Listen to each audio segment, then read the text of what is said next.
हमारे वहां पे किसान की आत्महत्या नहीं है, बहुत कम है।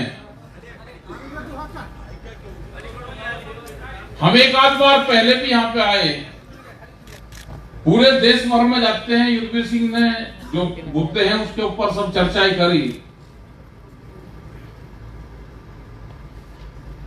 यहाँ पे आत्महत्या इसलिए ज्यादा है कि संगठन कमजोर है। किसान की जमीन नीलाम होती है,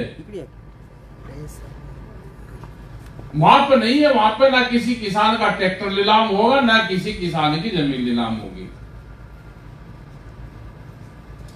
एक किसान की जमीन 1993 में सरकार ने नीलाम करी।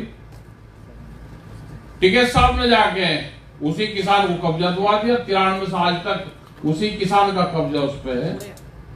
किसी की हिम्मत नहीं, बोर्ड लगा रखा उसी जमीन पे कि जो भी इस जमीन पे कब्जा करने आएगा वो इस जमीन से बाहर नहीं जाएगा। हमने बता रखा है कि उसके ऊपर उसका ट्रैक्टर आएगा तो ट्रैक्टर पे पेट्रोल डालकर आग लगा देना, जिम्मेदारी हमारी। वो 8 बार आगे बेच दी किसी ने जमीन, उसको बेच दी, उसने उसको बेच दी, उसने उसी को बेच दी। कब्जा उसका चंदन बंजारे का है।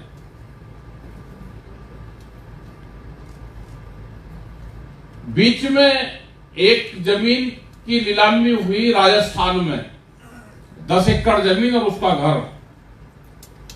सुबह ही हमने खबर पड़ी, हम कहीं बाहर से आए, सुबह ही 8:30 बजे जब चाय पीने लगे तो उसमें मोबाइल पर थी कि इस किसान की जमीन होगी क्या। यहाँ पे भारतीय किसान यूनियन और राकेश टिकैत आएंगे, अब जमीन किसान की नीलाम होगी तो यहाँ पे वे नहीं आएंगे, उसको लिखा हुआ था। हमने उसकी जानकारी करी, हमने कहा भाई तैयार हो।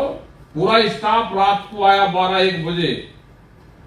सुबह 8:30 बजे उठकर चाय पी। हमने कहा कि 10 बजे हमसे चल रहे और नहाकर तैयार हो लो। तो हमने वहां से ही 10 बजे उस पर ट्वीट किया, एक वीडियो बना के डाल दी कि हम यहां से चल दिए। वहां से 11 घंटे का रास्ता था। रात को 9 बजे वहां पर पहुंचा, 8-9 बजे। 12 बजे तो खबर आ गई कि उसकी नीलामी कैंसिल कर दी और वह पॉलिसी कैंसिल कर दी पूरी। उस किसान के घर पे गए रात को।